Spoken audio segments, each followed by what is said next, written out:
người, hôm nay Vivi có bánh bò, mời mọi người ăn cùng Vivi nhá. Như thường lệ, trước khi ăn Vi sẽ uống một ly nghệ nano curcumin để hỗ trợ sáng hồng đẹp da, bổ máu và hỗ trợ dạ dày nhá. Ai mà bị tình trạng đau dạ dày mình uống cái này đi. Trời ơi, khách của Vi rất là nhiều người hiệu quả tốt là cho phản hồi rồi đó mọi người.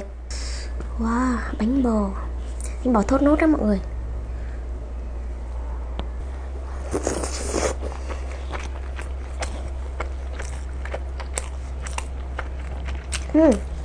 Thơm.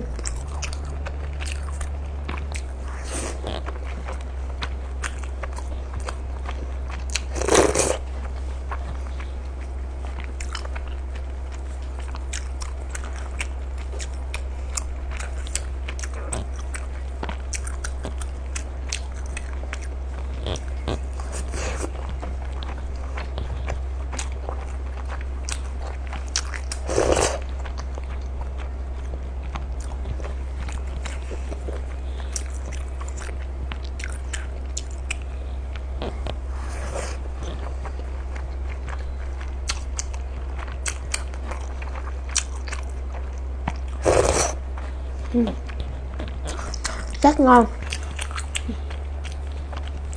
Ăn bánh dân gian miền Tây Vi rất thích ăn bánh bò mọi người.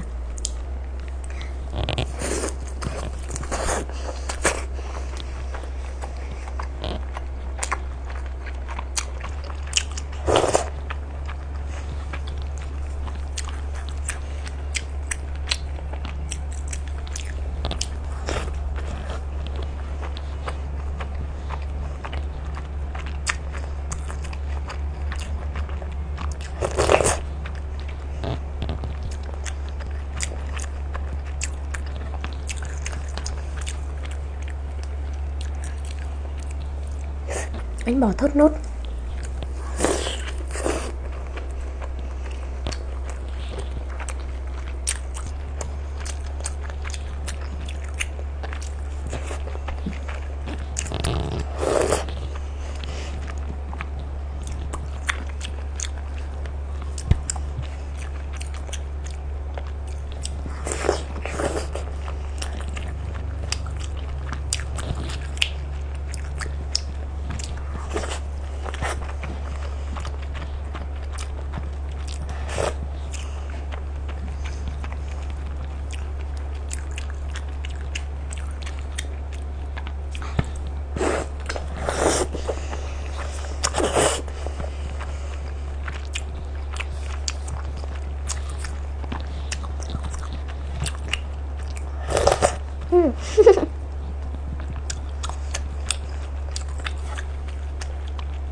Bánh bò thốt nốt này thơm lắm luôn đó mọi người.